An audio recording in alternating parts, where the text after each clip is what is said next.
Hello and welcome to Minter Dialogue, episode number 380. Today is Sunday, the 5th of July, 2020. My name is Minter Dial and I'm your host for this podcast. This week's interview is with Neal Schaffer. Neal's an influencer marketing speaker and consultant who helps businesses with their digital transformation of sales and marketing to develop and execute on social media marketing strategy, influencer marketing, and social selling initiatives. He's also a multiple-time author, including his latest book, about which we're going to talk, The Age of Influence. In this chat, you'll learn about how to sharpen your brand voice, engage with influencers effectively, and about turning your employees into influencers too. You'll find all the show notes on minterdial.com.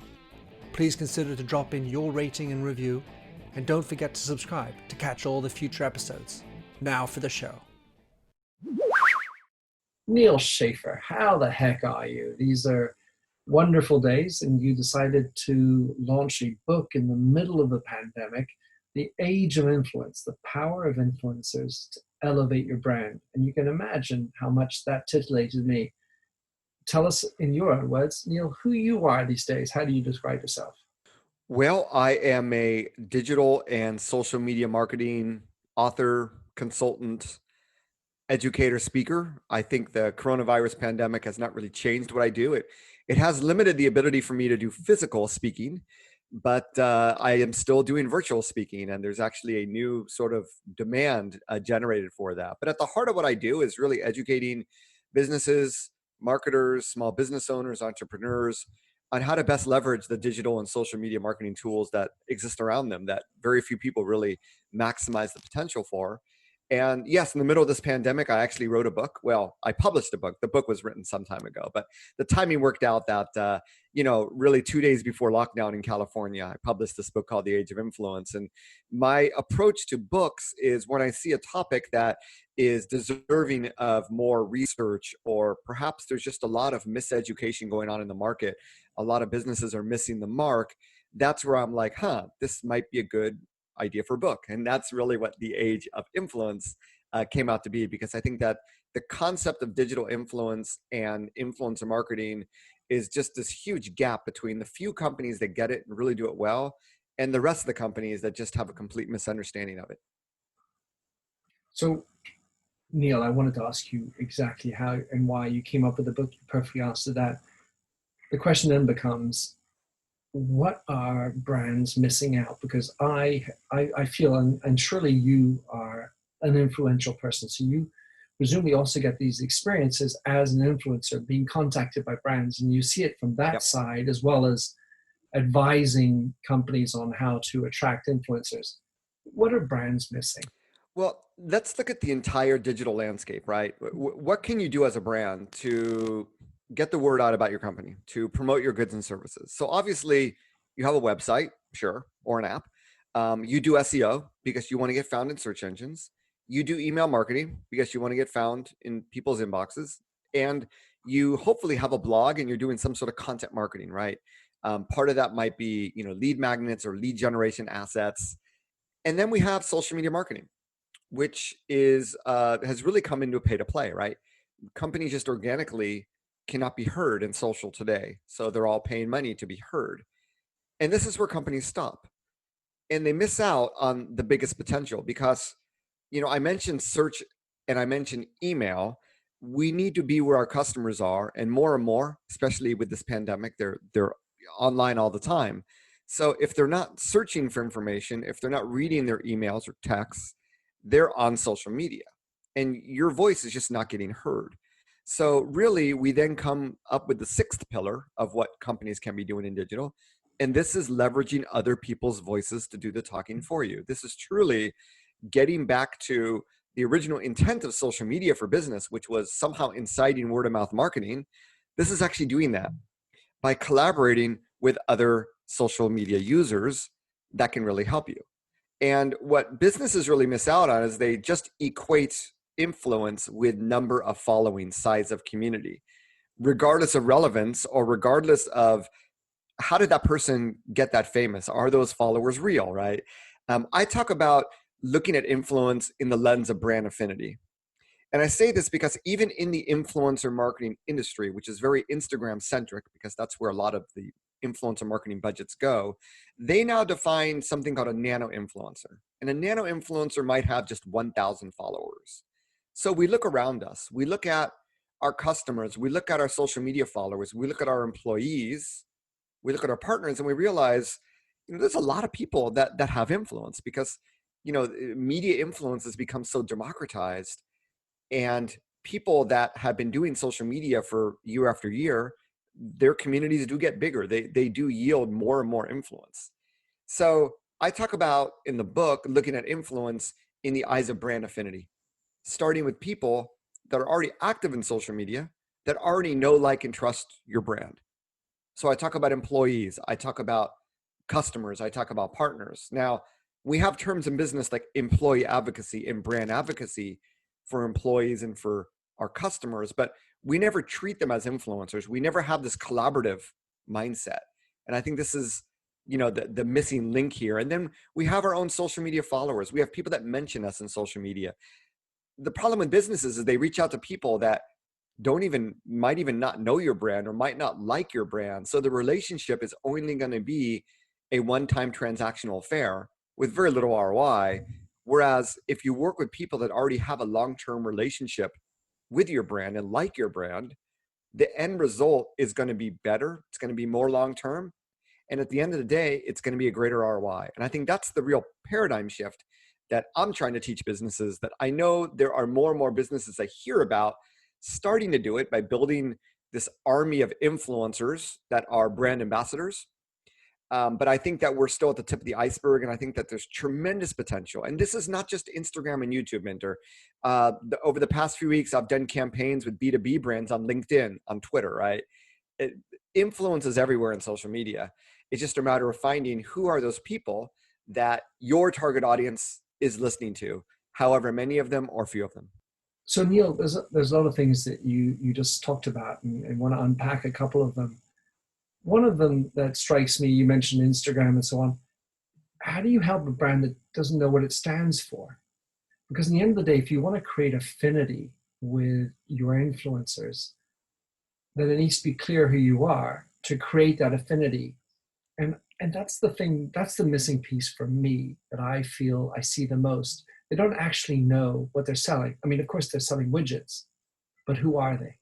And this question really goes beyond, obviously, influencer marketing. I think today, and I've been doing presentations on this, and my view of, how businesses need to respond to coronavirus is exactly that. I use a quote from an executive VP at Walmart that says, businesses exist to serve society. So why do you do what you do as a business? Who are you trying to serve? How are you trying to serve them? And if you can't answer that question today, boy, you're going to be in crisis mode, right? The companies that do know that have a very clear vision, a very, very clear picture, a clear brand, are able to move forward today and help their customers in unimaginable ways that were completely different than what they were doing a few months ago. So that is the most important question. And, companies have mission statements. They have corporate objectives. And if you don't have one, it's time to create one, right? Why is your business in business? It's really an elementary question, but if you haven't asked yourself that in a long time, maybe you started out doing something, but now you do something a little bit different. You serve a different clientele, or maybe your products and services have evolved beyond what they were originally intended for. Now it's a time to do a reset, especially today, to a reset actually on who you are. Because if you have that messaging down, it's going to permeate in your website, in your social media, and in your communications with everybody. And it's going to mean that you're going to attract the right fans. And those fans are going to be able to incite the right word of mouth for your brand because they understand your brand. So Minty, you bring up a great point, and really, really relevant for today as well. And that is a missing link perhaps for a lot of, SMBs out there that are listening. I think if you're a startup or if you're an entrepreneur, you might have a more solid vision. You're new, or it's just you and you're very clear.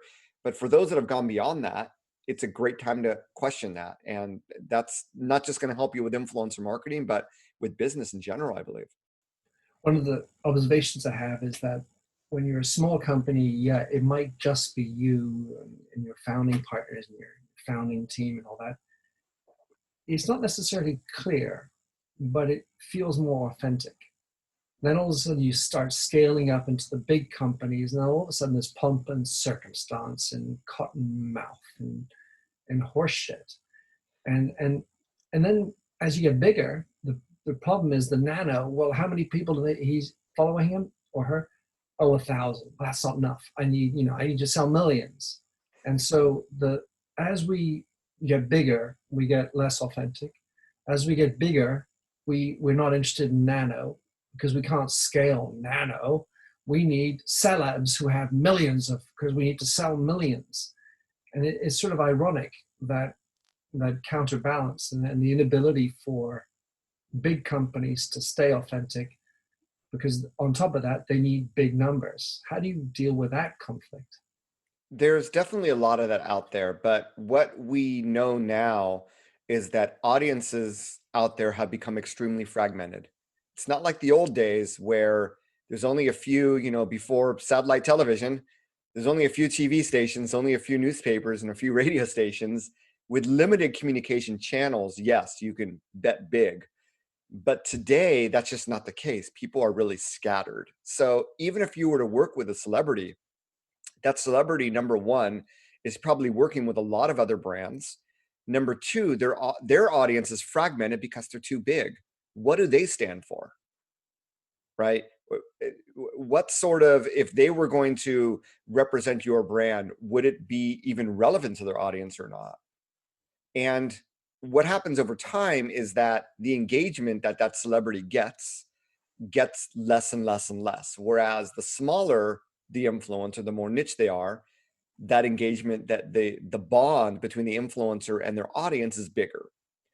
So I think brands have already gone through a phase over the last 5 years where they've spent a lot of money on those celebrities doing exactly what you talk about. And there are many brands that will continue to do that.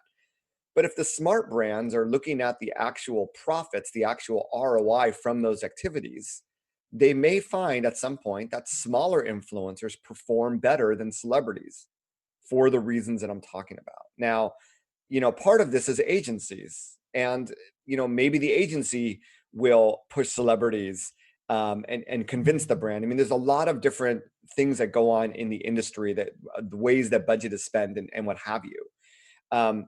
When I work with brands, it's, what is the result that you want to derive? If it's purely number of eyeballs, sure, the bigger the better.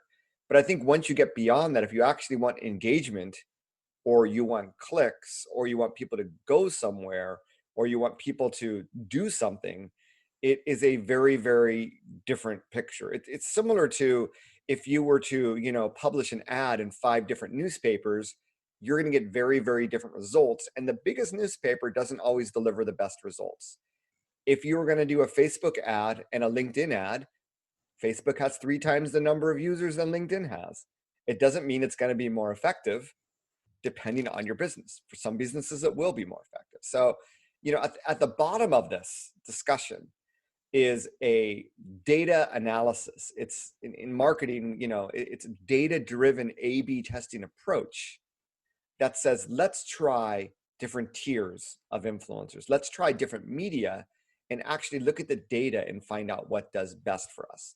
Because you're right, Minter, for some brands, that actually may be best. If they're a Coca-Cola or a Pepsi, why work with nano influencers? It is a lot more work, without a doubt. And for those brands, maybe the ROI is not as important as just pure marketing spend and eyeballs to maintain their brand equity. So every business and brand is very, very different, but every one of them can leverage influencers in a different way, based on how I presented, who is out there and what your options are. So, once again, I get back to the results. What are the results that brand wants to get, and how can we deliver on those results? And that's where the discussion should start. And celebrities can be an option, but they're not the only option, I think, is the big message here. Yeah, at the end of the day, whether it's a celebrity or a widespread influencer, the overwhelming feeling I have is that it is inevitably a transaction. What reach are you going to give for me, and how much is that going to cost? And then there should be no surprise that in year two, they decide to go with a competitor who's offered them a bigger number for that. It just doesn't feel authentic. And on top of that, as you say, if I'm a very large celebrity and I've done 20 films, I have actually 20 sets of different fans, right? Because they liked me as the mafia guy, they liked me as the pizza person, or whatever I have in my characters. I mean, of course, some of them like me overall, but why on earth would I then buy a Rolex watch from me because I'm wearing a Rolex watch? What has that to do with the Rolex, pizza, and mafia? And so that they need shortcuts, but the shortcuts are costly. And of course, I really feel like agencies are part of the problem. They tend to sell what they know how to do, but that may not be what their brand needs. Yeah, and I bring up a case of that in the book that I experienced, where an agency was pushing these lifestyle influencers to a business book author that were just completely irrelevant. But I think, when we talk about celebrities in social media, there's someone named Charlie. If you have a high school age daughter, they probably heard of her, but she's just blown up on TikTok over the last year. She was in a commercial during the Super Bowl. So when you get to that status and Disney is talking to you about creating, a TV show with you, that's a celebrity. You're no longer a quote unquote social media influencer. You've gone beyond that into traditional media. So these celebrities like the Kardashians, that is really a celebrity endorsement. That's like in the old days, paying Michael Jackson to do a commercial for Pepsi, right? It's no different. So if you're used to doing that, then that's great. But if you never thought about hiring a celebrity, an actor or actress to do a TV ad, then perhaps that's not the approach you should be taking here as well. It's really the same thing. When I talk about social media influencers, I'm talking about people that don't necessarily make money from, they don't make as much money from their influence as a celebrity does, right? They still are deeply rooted in their social media community and they still have influence there. Whereas these people that graduate from social media influence as a celebrity, they have influence everywhere. It's not just about social media. It's gone beyond that. So I think that there is a slight distinction there, but yeah, it does tend to be transactional, which is another reason why when you have people with brand affinity, just offering them free product, offering them exclusive access to new products a week before everybody else has, offering them a dedicated, platinum customer support number when maybe they're only at the silver level. It doesn't have to be transactional in the way in which we think about celebrity endorsements, which is paying a lot of money for a one-time transaction. And that's the other benefit of thinking in terms of brand affinity. And what strikes me, Neal, is sometimes this notion of understanding who we are. And an example that comes to mind at the top end is Oprah. She has a fantastic human interest story. She's created a community and a bunch of people who hang on her every word. And so she's not only a celebrity, she's an influential celebrity. There are others who we can give a toss about them, what they're saying. There's no credibility, there's no backstory, there's no reality to them. They're just sort of in it for the gig, for the money. They get one contract, they take it. And then on the one hand, the issue is, on the one hand, does the influencer actually know who they are? And on the other hand, does the brand know who they are? And for having worked at L'Oreal, I saw many times incongruencies because the brand didn't have a strong understanding of who it is. And they would just go after vanity metrics pushed by an agency that only knows how to make that happen. Because the other one, as you say, actually takes time, work, personalizing messages. And then whether you're working on LinkedIn or Facebook, or whether you actually have to tailor it to the platform that you're using and the vocabulary that your community in each area is expecting. So it's a lot of hard work. And that shortcut to slap a 30-second ad versus pain in the ass, 1,000 messages customized to each individual, little nano. Well, I can see laziness winning out a lot of times. Yeah, without a doubt, like anything else, working, and I'll never forget speaking with an influencer marketing tool company when that term of micro and then nano influencers came to be. I mean, they had the exact same statement, which is it doesn't scale. It's hard to work with a lot of people. And that's why I like this approach of creating a group, creating a program, creating an army of ambassadors, that has the ability to scale, right? Yes, it takes one-to-one relationships to get them into your program and to get to know them. But if you really want to be effective with this and you have no clue who you're dealing with, it's easy to throw a lot of money against the wall and say, hey, it was successful because you had a 0.01% conversion, right? I think for brands that want to get smart with their marketing budget, it's really the only way to go, because these are people, they're not programmable ad units. And if you become better friends with them, they're going to talk about you without you even asking them to do so. This is the benefit of sort of converting influencers into brand advocates over time. So that's the challenge. And, I've seen some companies actually use people from their public relations, not marketing, because marketing is one to many, whereas true influencer marketing really requires a one-to-one, almost media outreach type of approach that public relations professionals are really good at. Similar to how we saw a lot of journalists end up becoming content marketers, over the last several years as the traditional media started bleeding jobs.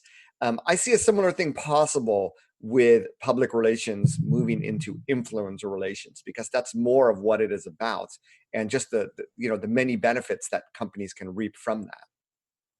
One of the things that we're two white males talking, it strikes me, and you mentioned it a lot of times, really, the majority of influencers that I see, if Instagram, for example, is the core platform, it feels to me completely dominated by women, girls. And the narrative in my head is that they know how to share at a much more intimate, emotional level. Guys suck at that. Of course, that's a generalization, but and I think back to my days when I worked at L'Oreal, and back in those days, 93% of our top hierarchy were males, and yet over 90% of all decisions of all cosmetics for men and women and the house was always done by women. And then you say, well, it's different in the car business. Not at all. Car decision makers are typically the woman in the household. I get the feeling that, you just slam me down if I'm wrong, but actually, why don't we call it women marketing instead of influencer marketing? Well, there's more than that, but think about visual things that sell. I think of fashion. I think of cosmetics, travel.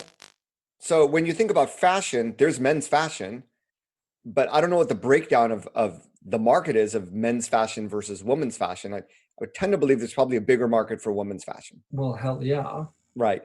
Like by a country mile. Right. Beauty as well. Yes, there are men's products. I have L'Oreal men's charcoal, face wash, by the way. But yeah, it's mainly, so if you think about it that way, and the fact that, what Instagram has done with their introduction of filters and how it's progressed since then is they make you look beautiful, right?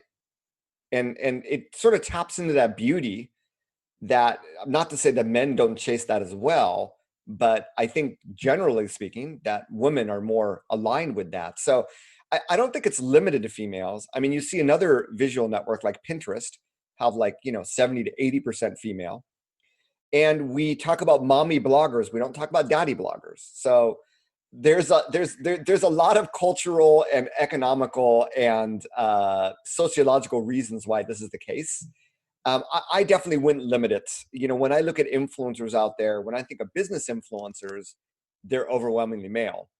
Well, yeah, I get Right. that. So, And of course, I was just being provocative. oh, of course. I'm going to say, I bet your wife had something to say about that charcoal product that you got from L'Oreal Paris, and she said yes or no. That's just a guess. Secondly, it's not about beauty. What I think is interesting is that more often than not, it's about sharing. And the desire to share at a more horizontal peer level is so much more evident in a girl's environment, right, which I've noticed, whereas much more hierarchical when it comes to boys.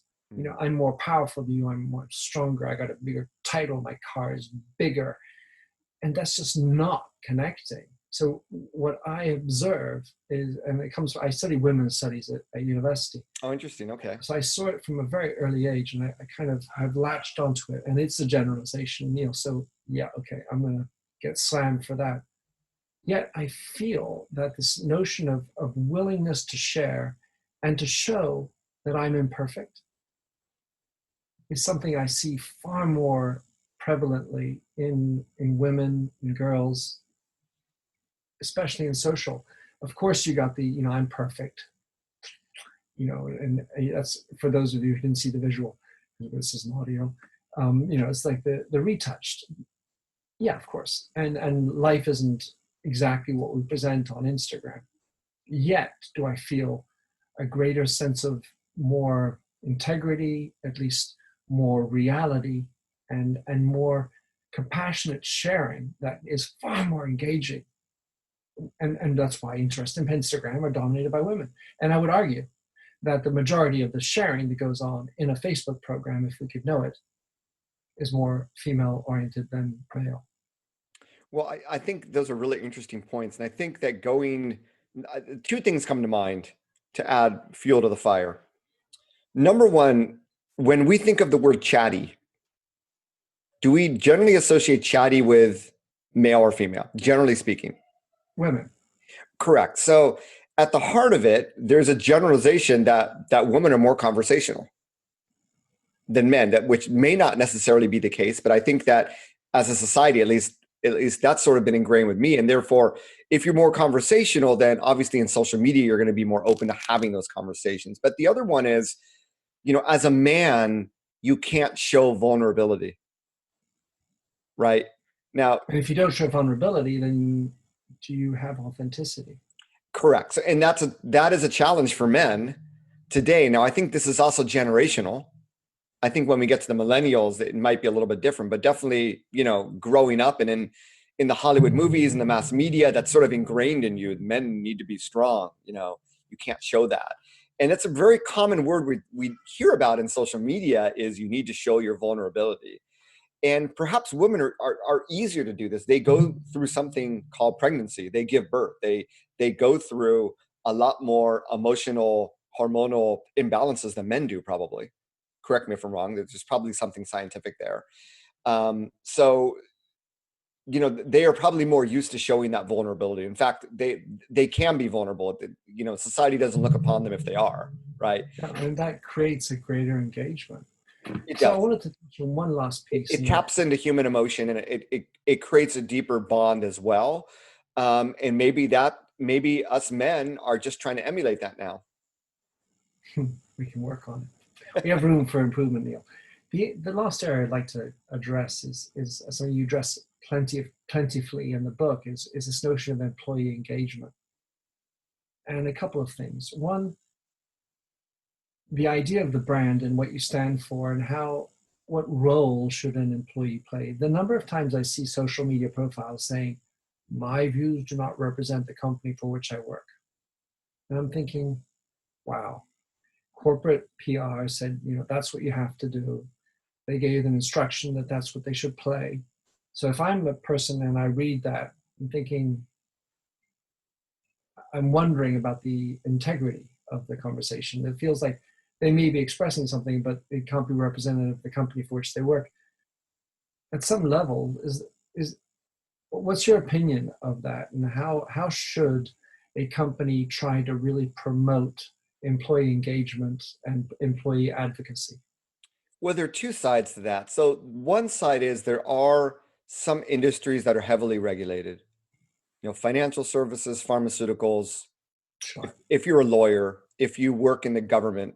So I understand that there are certain people that they have to put that from a legal perspective. But I also know it's really interesting. When I wrote the book, my editor was very careful in saying, Neal, I don't know about this chapter on employee engagement because there are companies where you cannot talk about the company in social media. And it's funny because when I presented on this, when I spoke in Dublin, there was a gentleman there from Facebook UK, and he mentioned that Facebook employees cannot write a review for Portal on Amazon.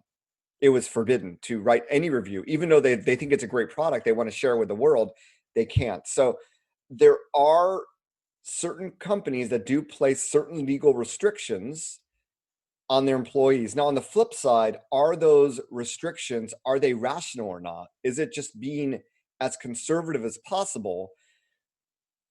And what I tell people is, look, social media is not, it's like the cell phone, it's like the fax machine. It's out there. And, people are not going to do stupid things. If they do stupid things, you have the ability to use social media tools to find out if they did do this, if they did do bad things. But I think it comes down to the benefits versus the potential disadvantages of having your employees in social media. I mean, the millennials, who are the majority of the workforce, they're already there. You can't restrict them. Now, you can say, we don't want you to talk about our company in social media. Well, they're not going to say anything good about your company then, right? So it's an amazing, power that companies should find a way to tap into. They should consult with their lawyer. And I mentioned this in the book as well. Consult with your lawyer, but also if your lawyer is really not experienced in social media law or how the law applies to digital social media, maybe try to find a specialist that can help you through this, because there are a lot of companies that are doing this and they're doing it well. And it's really a collaboration. You're not forcing anybody to do anything. You're influencing your employees, and you're also looking for opportunities to work together with them. Great example. So I think I mentioned this before, Minter. One of my clients is a hair color company that L'Oreal is one of their, if not their biggest competitor. And so they're writing blog content. They have a writer writing blog content about hair, right?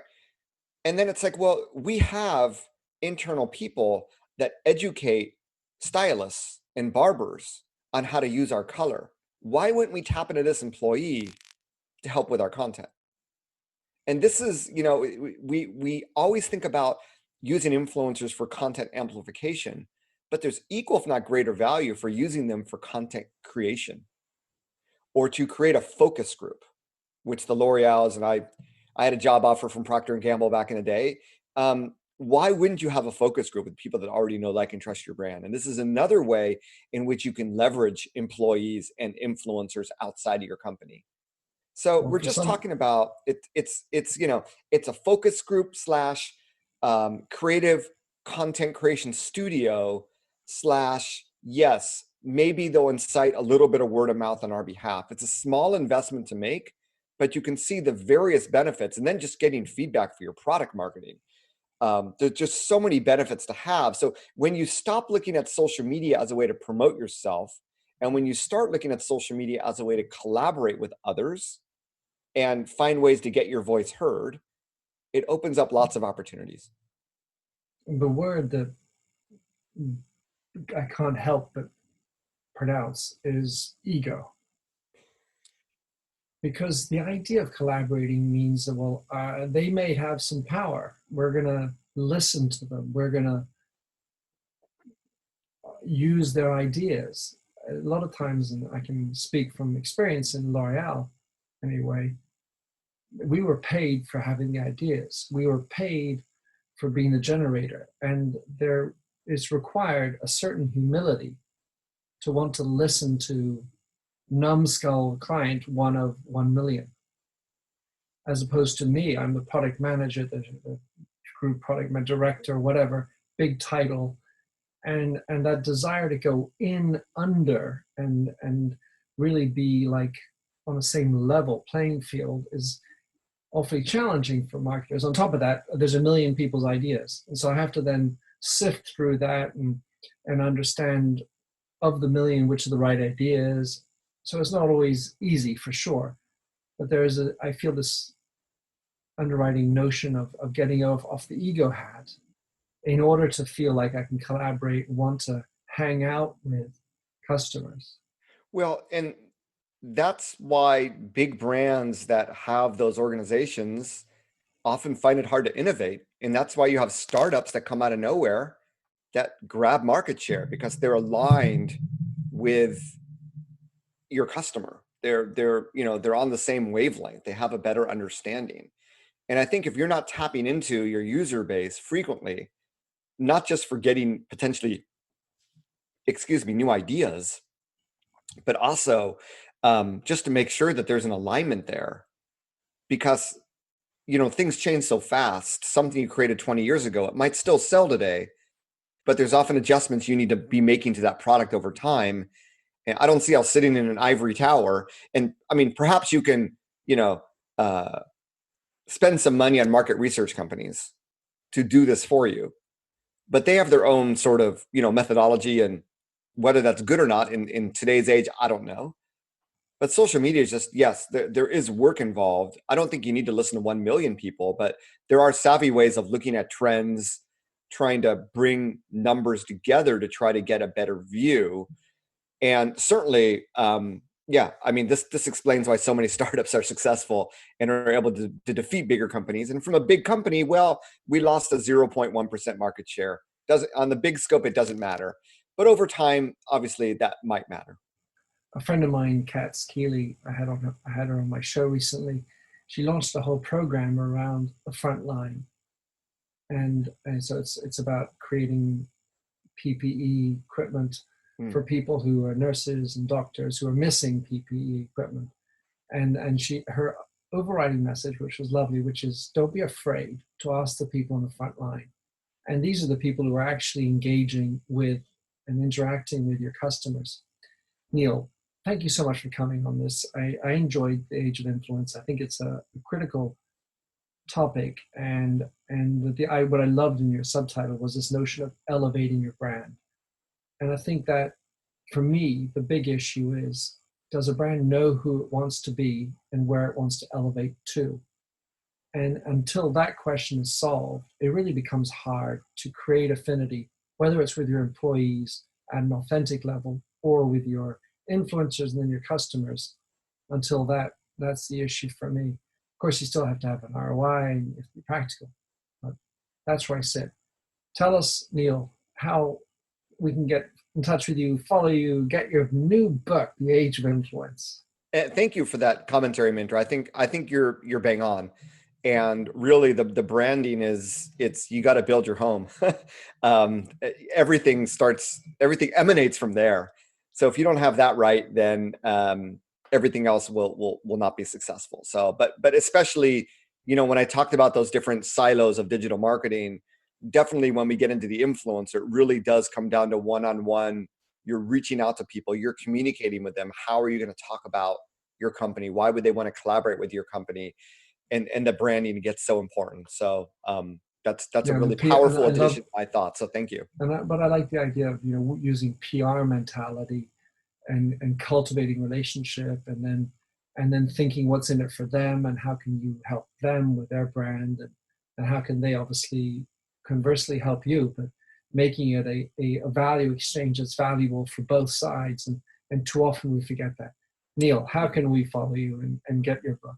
All right. Well, I am Neal Schaffer everywhere on the internet, social media, Neal Schaffer. I also have a podcast called Maximize Your Social Influence with Neal Schaffer, just publishing episode 160 tomorrow.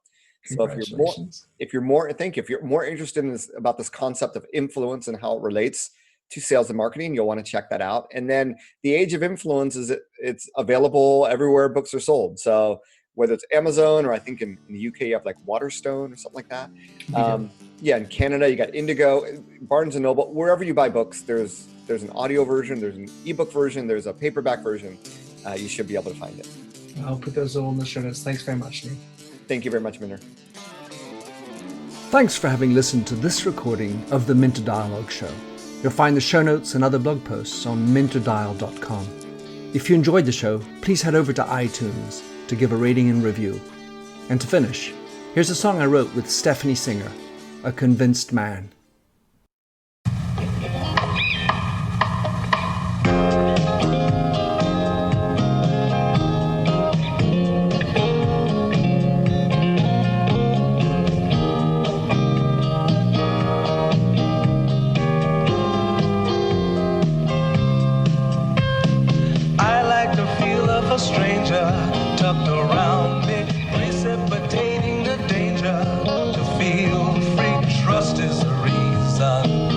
I won't toe the line. passively hope for your respect, anticipating the thrill of your intellect. Maybe I tell myself there's no use in me lying. I'm a convinced man building an urge.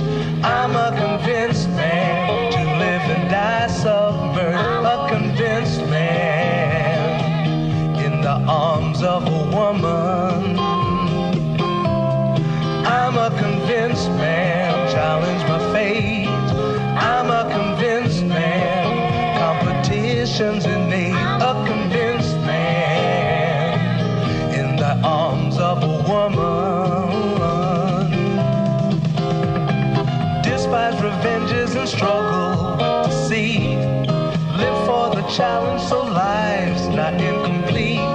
What's wrong with challenge? I know soon we all die.